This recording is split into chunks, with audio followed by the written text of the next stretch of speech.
একটা বন্দোবস্ত প্রতিষ্ঠা করতে চাই যেখানে বারবার বাংলাদেশকে স্বৈরতন্ত্রের কবলে পড়তে হবে না। বাংলাদেশকে বারবার বাংলাদেশের ছাত্র জনতাকে রাজপথে এসে জীবন দিতে হবে না।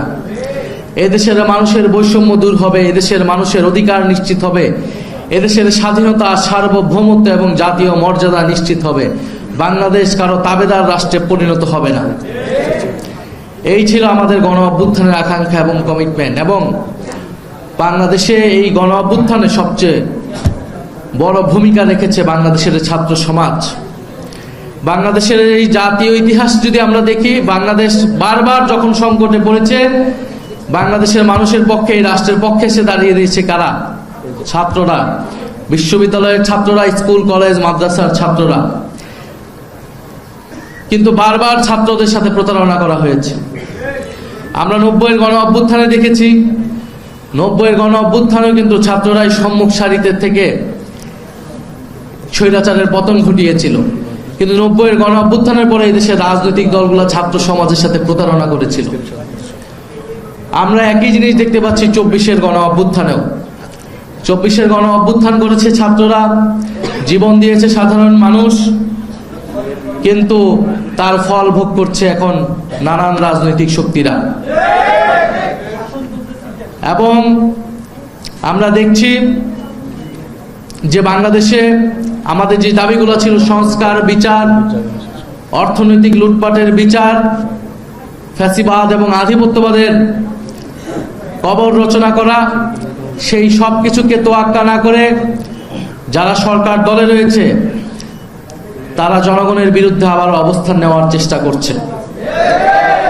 যেদিন শপথ নেওয়া হলো, শপথের প্রথম দিনই আমরা দেখলাম তারা শপথ গ্রহণ করলেন না। সংস্কার পরিষদের সদস্য হিসেবে তারা শপথ গ্রহণ না করে গণভোটে, গণরায়ের বিরুদ্ধে অবস্থান নিল। যেখানে এই নির্বাচন হয়েছে, গণভোট হয়েছে, গণভোটের যে আদেশ, সে আদেশে স্পষ্টভাবে বলা আছে একই দিনে শপথ নিতে হবে।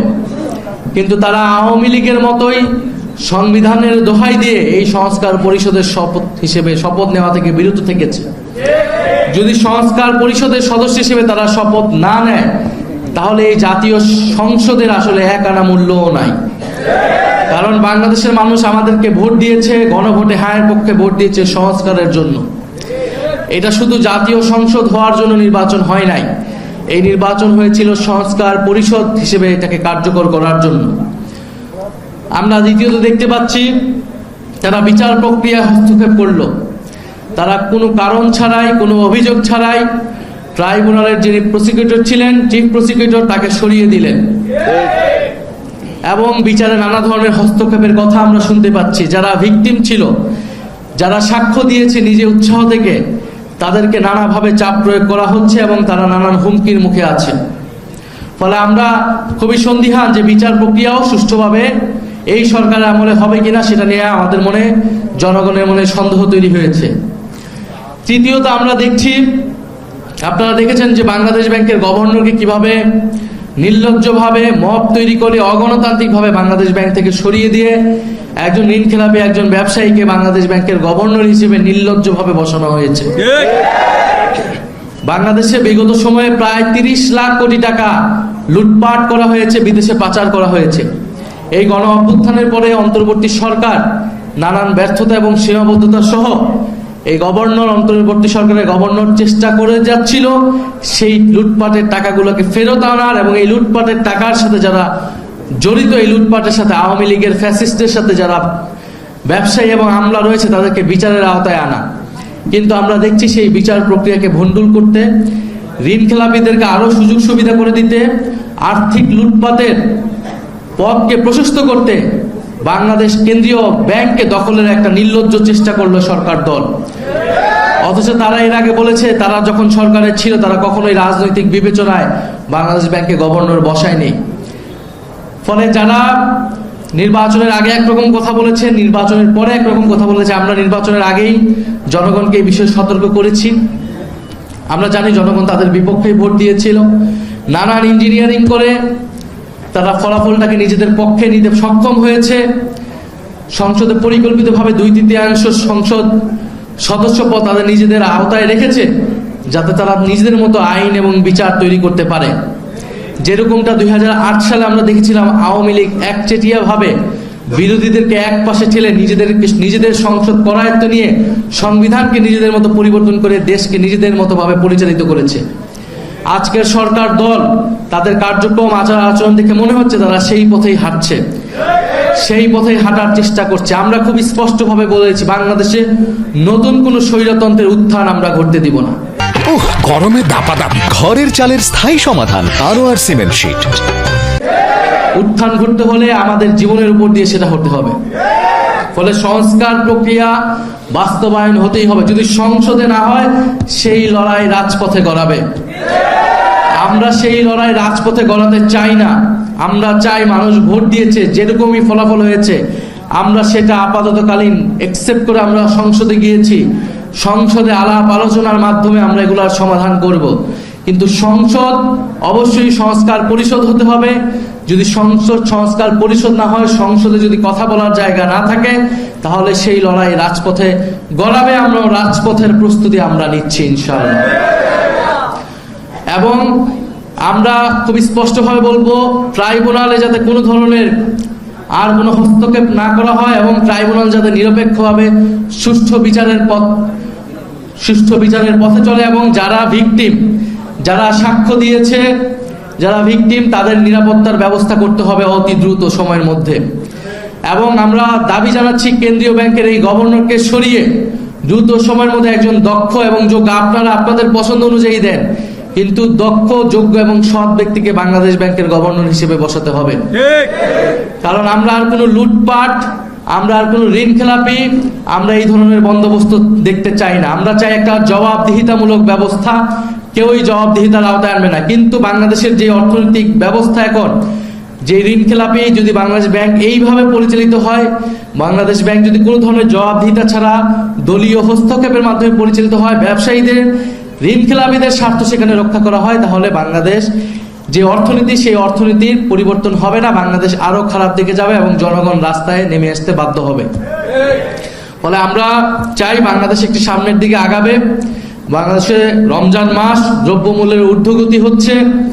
নতুন সরকার হিসেবে আমরা এখনো ছাড় দিয়ে যাচ্ছি, আমরা এই বিষয়ে কড়া অবস্থান নিচ্ছি না। সামনে ঈদ আসবে, ঈদে যাতে যানবাহন সহ টিকিট ন্যায্য মূল্যে পাওয়া যায়, কোনো কালোবাজারি সেখানে না হয়, মানুষ যাতে নির্বিঘ্নে নির্ঝঞ্ঝাটে কোনো ধরনের সড়ক দুর্ঘটনাটা ছাড়া বাড়ি পৌঁছাতে পারে, ঈদ পালন করতে পারে, সেই ধরনের ব্যবস্থা নেওয়ার জন্য সরকারের প্রতি আমরা আহ্বান জানাবো। জাতীয় ছাত্র শক্তির প্রতি আমাদের শুভকামনা থাকবে, আমাদের আহ্বান থাকবে, আপনারা সারা বাংলাদেশে নতুন করে সংগঠিত হন। আপনারা আপনাদের শিক্ষা প্রতিষ্ঠানগুলোতে যাতে ঠিকভাবে পড়াশোনার কার্যক্রম পরিচালিত হয়, প্রশাসন যাতে নিরপেক্ষভাবে কাজ করে, বিশ্ববিদ্যালয়গুলো যাতে আবারও স্বৈরতন্ত্রের আতুরঘরে পরিণত না হয়, হলগুলো যাতে আবারও গণরুম, গেস্ট রুমে পরিণত হতে না পারে, সেটার দায়িত্ব কিন্তু জাতীয় ছাত্র শক্তির। জাতীয় ছাত্র শক্তির গণ অভ্যুত্থানের আকাঙ্ক্ষাকে ধারণ করে বাংলাদেশের শিক্ষার্থী সমাজের পাশে তাদের অধিকারের পক্ষে থাকবে। বিশ্ববিদ্যালয়গুলোতে, কলেজগুলোতে যাতে গণতান্ত্রিক পরিবেশ থাকে, কথা বলার অধিকার থাকে, সেটা নিশ্চিত করার দায়িত্ব জাতীয় ছাত্র শক্তির। এবং শহীদ পরিবারগুলোর পাশে আপনারা থাকবেন, আহত যোদ্ধাদের পাশে আপনারা থাকবেন। একটা কথা শোনা হচ্ছে যে পুলিশ হত্যার তদন্ত নাকি আবার করা হবে।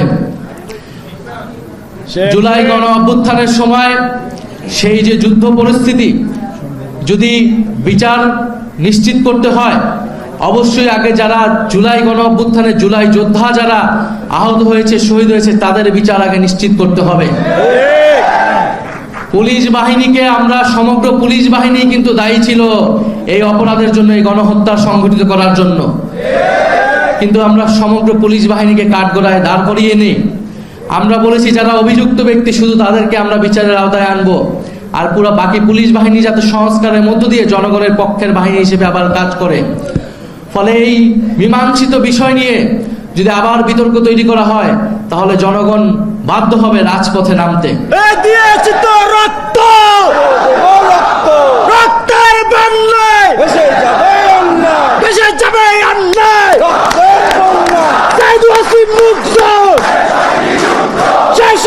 যুদ্ধ মুক্ত লড়াই লড়াই লড়াই চাই চাই লড়াইয়ে জিততে হবে। প্রিয় বন্ধুগণ, আমরা আবারও শীঘ্রই সারা দেশে যাব জাতীয় নাগরিক পার্টি এনসিপির পক্ষ থেকে। আমরা সকল শিক্ষার্থীদের সাথে কথা বলবো, কারণ আমরা মনে করি